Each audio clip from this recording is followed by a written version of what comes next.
Hi, I'm Meia Nouwens, IISS Senior Fellow for Chinese Defense Policy and Military Modernization and host of the IISS Sound Strategic Podcast.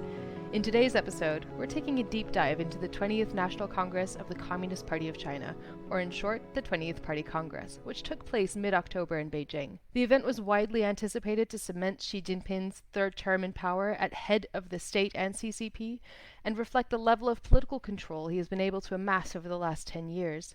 The Party Congress lived up to those expectations, as long-held norms were done away with, and we truly have entered into the era of Xi as an all-encompassing leader of China. But what does this mean for domestic political trajectory of the party and the social contract between the party and the Chinese population, the vitality of the Chinese economy, and the possible leveraging of the military moving forward in the next 5 years? What type of actor is the CCP, and China more broadly, going to be on the world stage during Xi's historic third term and beyond? How might this impact potential flashpoints such as Taiwan in the short term? Here to discuss these topics and more with me today is my colleague Nigel Inkster, Senior Advisor for Cybersecurity in China at the IISS in London.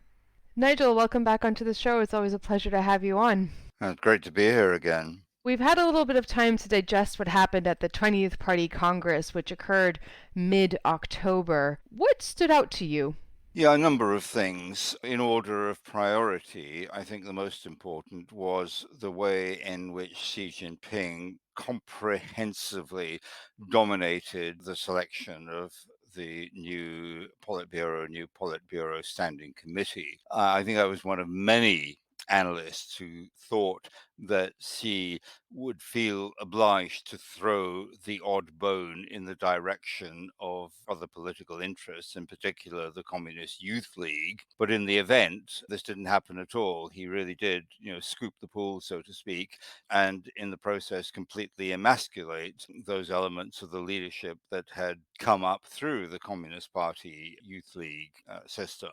More so than I thought, because everybody thought that Hu Chunhua was going to be the kind of coming man from that direction. And he was kind of summarily stripped of his vice premier position, ejected from the Politburo, and that's kind of him finished. The other so-called reformer, though I think we need to use that term cautiously, Wang Yang, also ejected from the Politburo.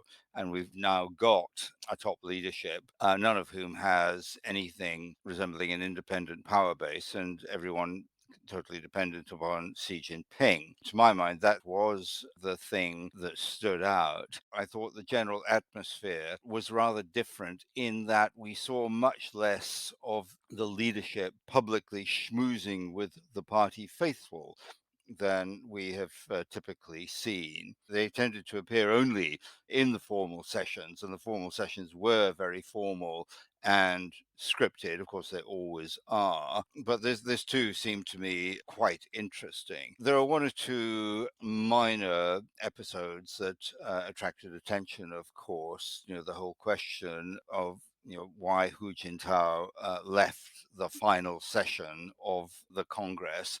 I think a lot of analysts have kind of been projecting their own hopes and wishes onto that particular screen. My own sense is that this was simply a case of a sick elderly man getting a bit confused because we know he's suffering from dementia and simply led out of event in order not to disrupt proceedings, obviously, but also for his own sake. One or two other things that various netizens picked up on: the fact that Xi Jinping isn't terribly well educated and notably mispronounced certain characters during his speeches.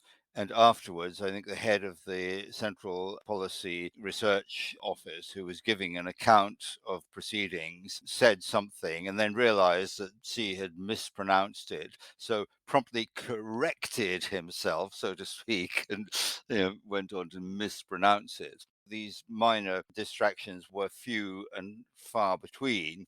And I think that overall, the machine rolled forward pretty much in the way that we had expected, and with pretty much the results that we had expected, only, so to speak, more so. And perhaps what's more interesting about the whole event is what's been happening since it ended. To touch on some of the things that you said, I completely agree about there not being many surprises. If anything, the fact that she secured a third term, that wasn't a surprise to anybody who's been watching how the last 10 years have unfolded. The fact that there hasn't been a successor, I thought was an interesting outcome as well. So now we're not just talking about a third term, which is already historic for Xi Jinping, having removed that presidential term limit previously, but we're now also looking potentially at a fourth term because there is nobody in line that we can point to and say, well, that's obviously somebody in the next generation who she might push forward in 5 years' time to replace him. Absolutely. I mean, if you look at the people on the Politburo Standing Committee, which logically is where Xi Jinping's successor should be, in age terms alone, there is nobody who can plausibly qualify. And one or two people who one might have thought might be on there and could potentially play that role. I'm thinking of Chen Min'er in particular, simply don't feature. So no, absolutely, and a total absence of succession planning in marked contrast to what Xi Jinping himself experienced when he was being prepared for that role. What did you think about the tone of the Congress itself and Xi Jinping's speech? So Xi Jinping's speech was quite short. The party Congress work report that was published after his speech was much longer. So things that were missing ended up being written in that document anyway, or have been written and were covered in that document. Overall, I thought the tone was triumphant, but it rang a little bit hollow. I mean, clearly there were admissions of problems that the party faces domestically, but also very much internationally as well. In the past, we've heard of Chinese leaders speak of an era of strategic opportunity. I think that seemed to be fully gone. There was this admission that strategic opportunity is waning and that now China has entered an international context that's starkly different, one where quote unquote, China has to be more mindful of potential dangers, be prepared to deal with worst case scenarios, and be ready to withstand high winds, choppy waters, and even dangerous storms. And, above all of that is this narrative of the need to understand that Chinese people and Chinese government is going to have to struggle over the next 5 to however many years, that this is a dominant narrative in the outlook of this country. So, what did you take away from that tone? Absolutely that. The focus was in Xi Jinping's speech, was notably on security. He mentioned many more times than he mentioned any other issue, and certainly far more references to security than to the economy, for example.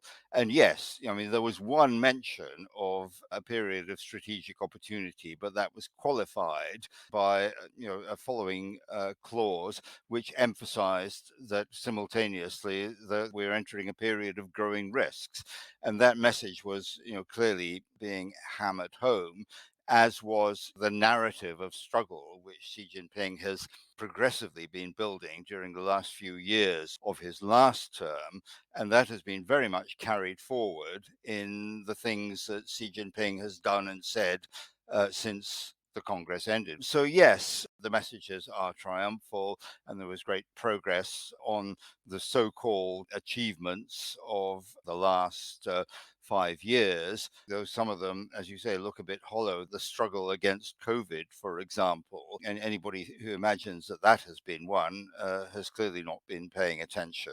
But of course, it has to be that way because nothing Xi Jinping does can be characterized as a failure in the situation that we currently have. So there was, a lot of triumphalism about, defeating COVID, about eliminating absolute poverty.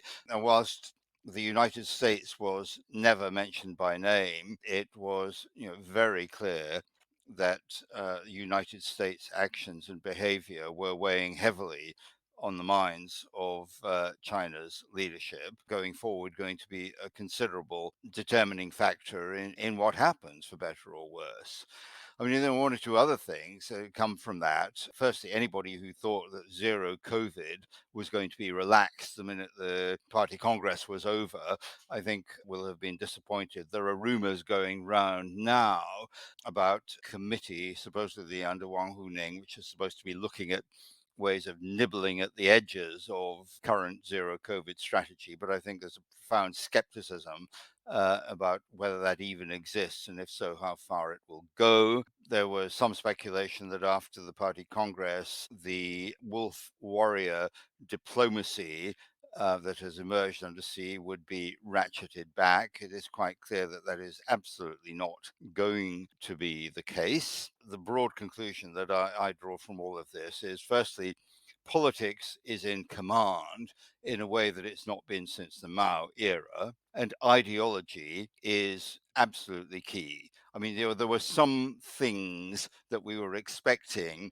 on the ideological front that didn't happen. Certain things that were the two establishers, for example, were not introduced into the party constitution. There were certainly a number of references that essentially formalized the relationship between Xi Jinping and the party, making them in effect coterminous, which has been very much a Xi message from the outset. Other things introduced into the party constitution, including statements on Taiwan. Overall, we've seen a formalization of some of the ideological formulae that Xi Jinping has been pushing.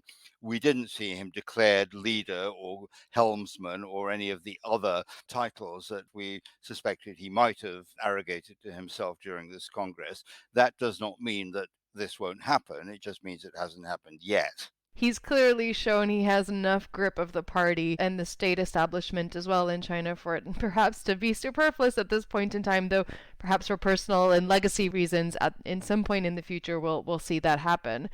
I want to turn back a little bit before we move on to Taiwan and kind of strategic outlooks, externally speaking, to look a little bit and unpack what we've seen happen throughout the Party Congress in the last few years, and certainly in the last couple of weeks, about the role of the economy. And you mentioned already that the economy got a lot fewer mentions than, for example, this idea of security and certainly national security, for which she has pushed forward an idea of comprehensive national security. And you're absolutely right. I think that the mentions of security doubled in this 20th Party work report versus the 2017 one.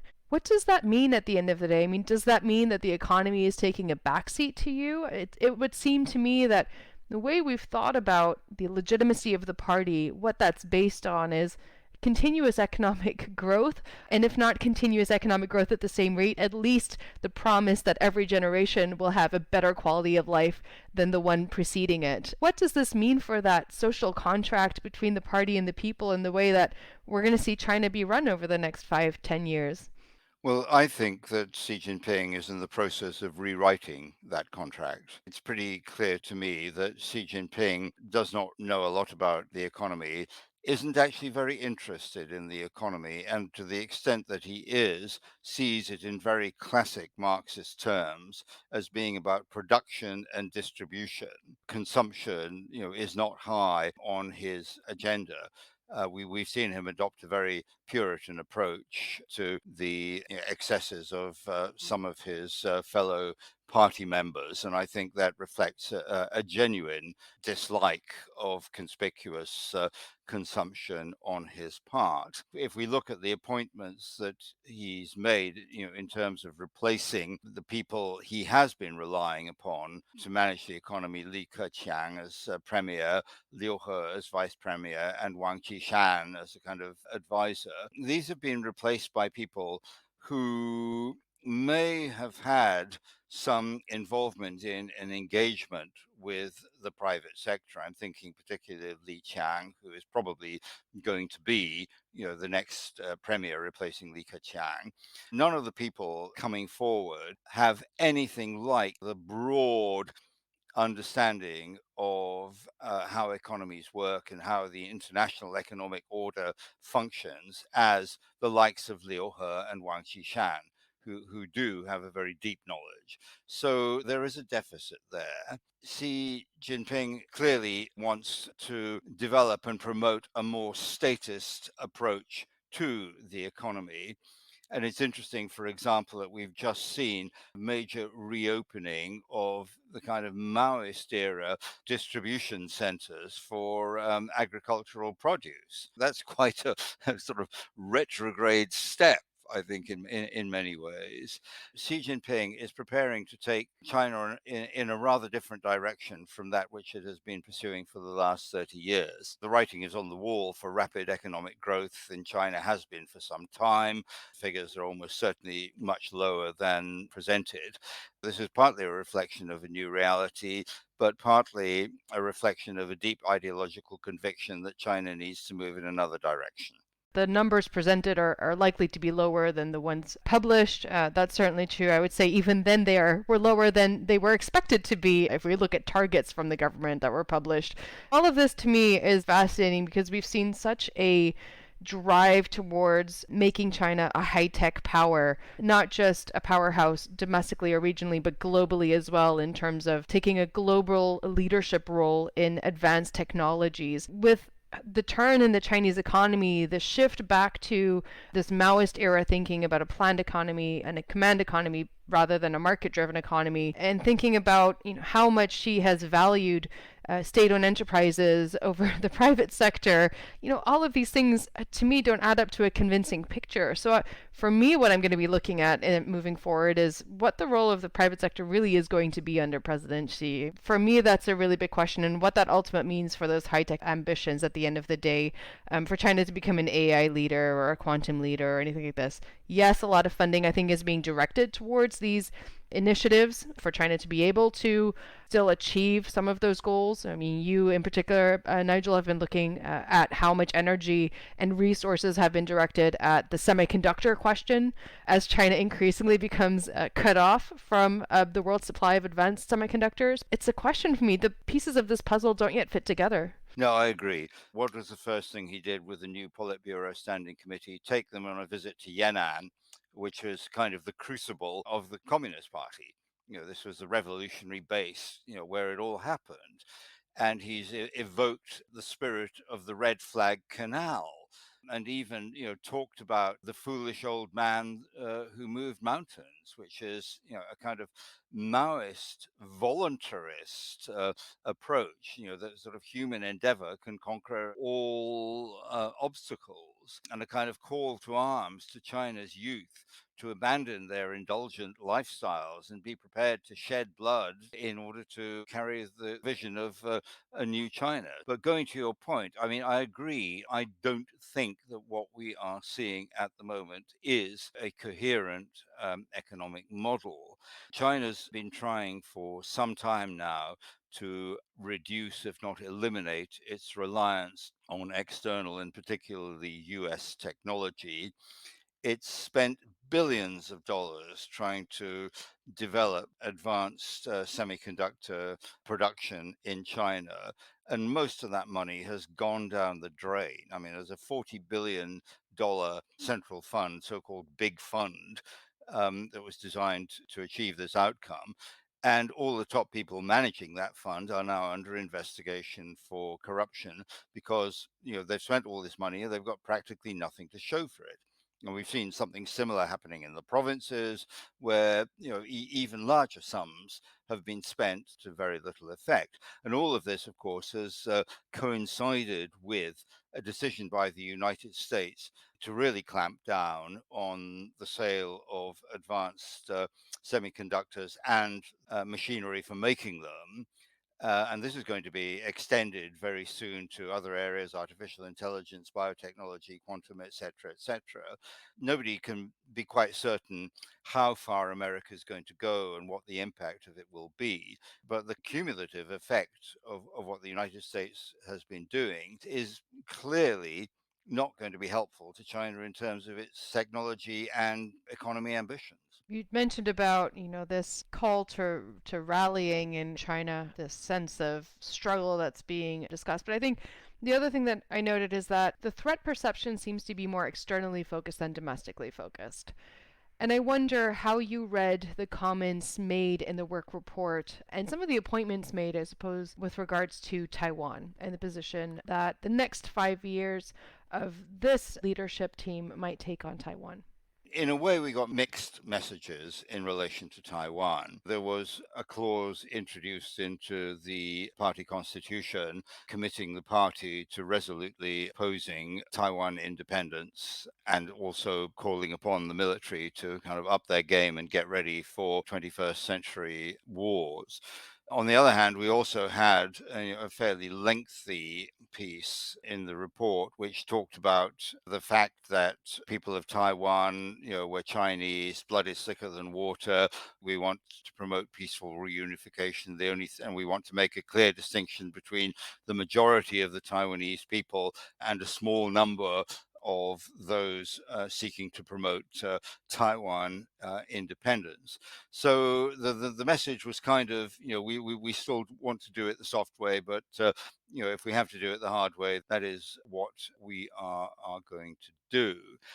I think, obviously, that Taiwan is very difficult because left to itself, China would probably play the long game, take the view that they can wear the Taiwanese down through, gray zone activities, plus, a certain amount of carrot to soften the stick, that the United States and its allies, don't really have enough skin in the game to want to really, fight for Taiwan if it comes to it, etc., etc. But the problem is that they find themselves in a dynamic with the United States, whose own intentions are by design still relatively opaque in terms of what they might do in a Taiwan invasion scenario. And of course, that makes it much more difficult for them to stick to their preferred script, which is play it long and reel Taiwan in slowly but surely. Added to this, of course, you mentioned the new appointments, and in particular, I assume you're thinking about the Central Military Commission. Interestingly, Zhang Youxia has been retained as the first deputy, even though he's way over the retirement age. I think he's 72 now, isn't he? But of course, Zhang Youxia and Xi's family go back a long way, because Zhang Zongxun and Xi Jinping were together in northwest China during the Civil War. Didn't actually have a very good war, but let's not dwell on that because that would be historical nihilism. Zhang is one of the few people left in the Central Military Commission who's actually seen combat, knows what it's like to hear bullets whizzing past.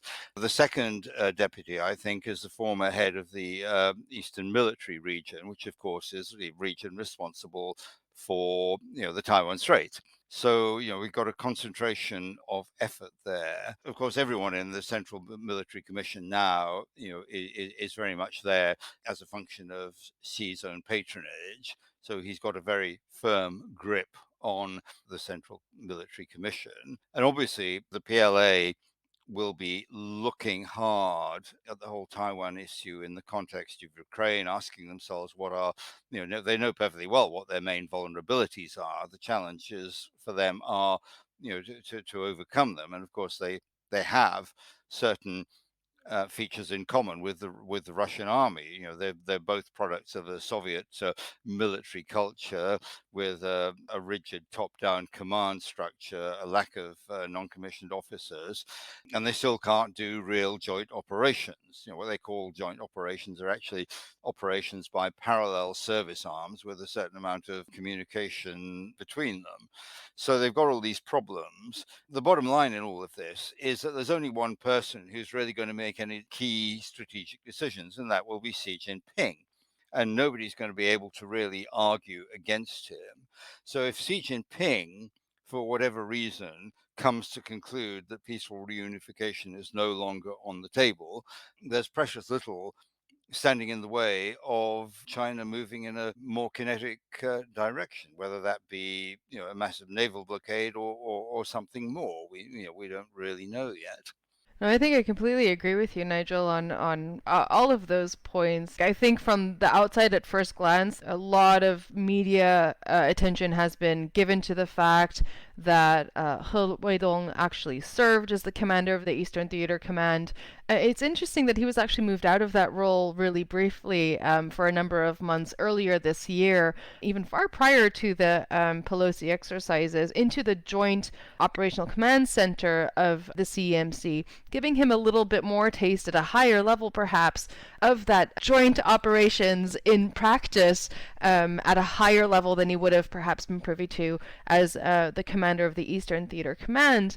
But by and large, looking at the rest of the people on the Central Military Commission, and for those of our listeners who aren't sure of what the Central Military Commission is, it's the highest level decision-making body of the People's Liberation Army, and of course has a highly personal, as Nigel noted, tone to it, with a lot of personal connections being favored close to Xi Jinping. A lot of also, I think, surprising promotions. Noting here He Weidong, who has never served on the Central Military Commission and suddenly is second-ranked vice chairman.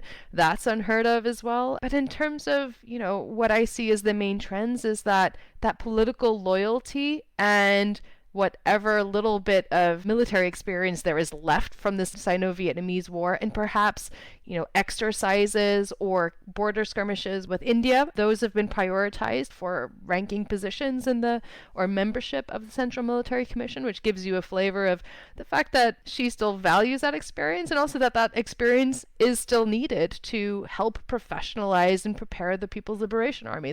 That's a real area of weakness for them, of course.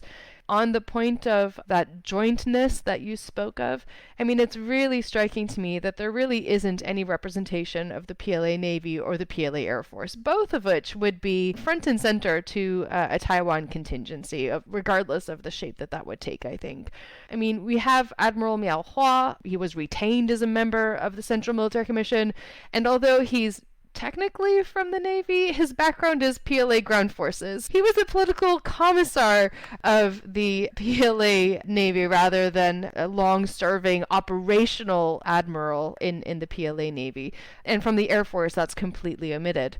So again, what do we draw from that conclusion? That jointness isn't important? No, not really. Jointness is very important. We know that much from both the work report and everyday writing and also operational guidelines for the PLA. But perhaps this isn't the platform in which we should look for jointness.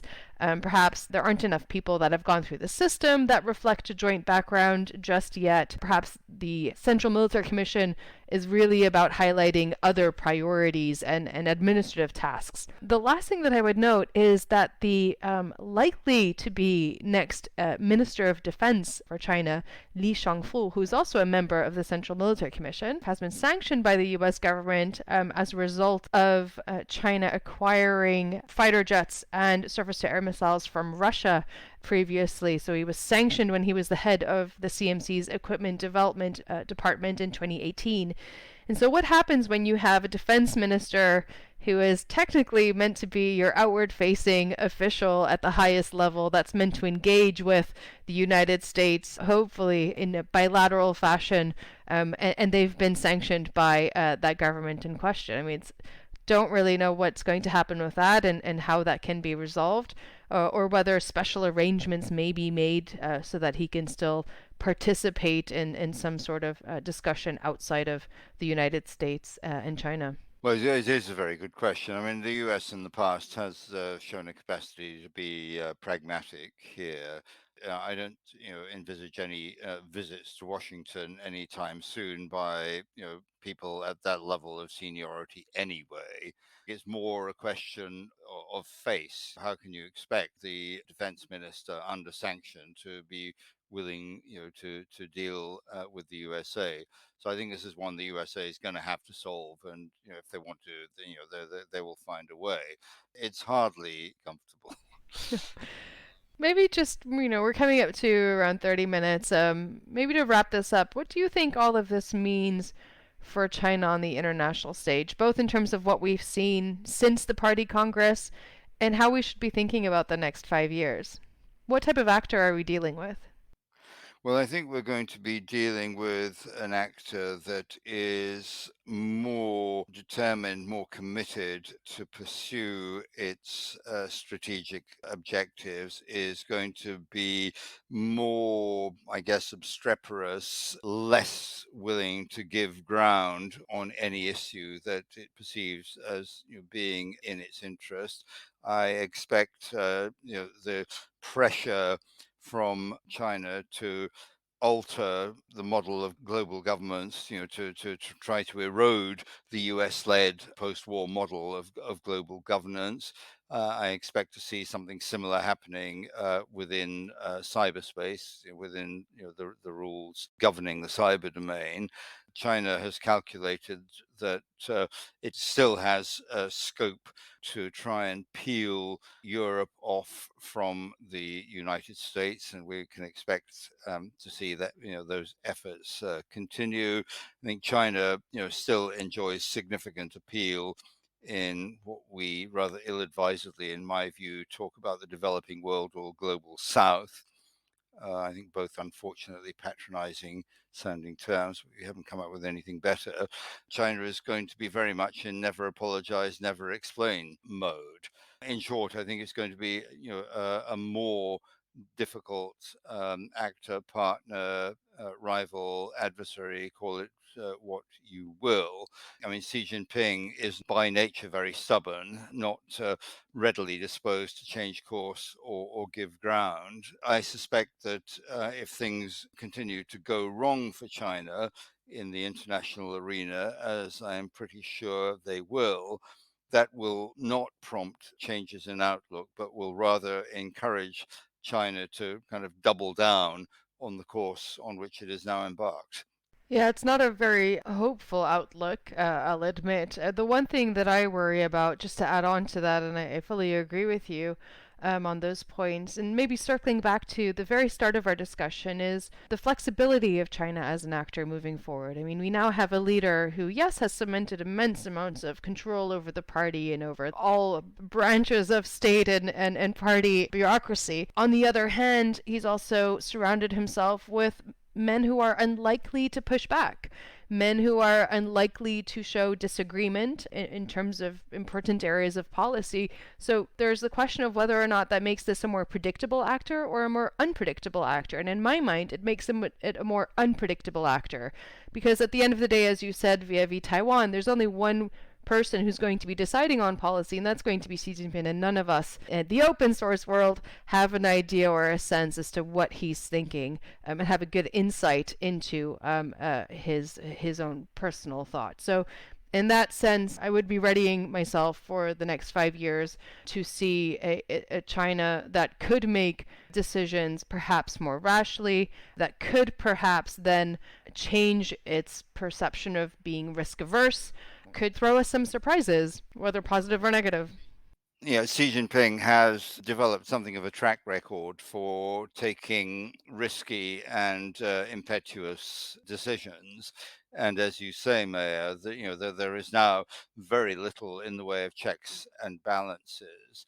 I mean, at the same time, I think for China more generally, not just externally, but internally too, the fact that there is really only one person who can take decisions can hardly enhance the efficiency of governance within China. We've now got a situation in which people have very little incentive to take initiatives or take risks, notwithstanding the fact that they are constantly being urged to do so, abandon formalism, and so on and so forth. But the political realities are, in today's China, you'd be mad to do it. So, I don't think that this augurs well for China's own future development if we carry on down this path. Well, Nigel, it was a fascinating discussion, as it always is, speaking to you on all things China. Thanks so much for joining us, and undoubtedly you will be back on the show again in the near future. Thanks very much, Meia. It's great to carry on the conversation. And thank you for listening. We hope you enjoyed the episode. Don't forget to follow, rate, and subscribe to Sound Strategic wherever you listen to your favorite podcasts to keep up to date with all the latest episodes. And for more in-depth analysis of the key international security and defense issues from around the world, be sure to follow the IISS on Twitter, LinkedIn, or visit the IISS website. Thank you and see you next time.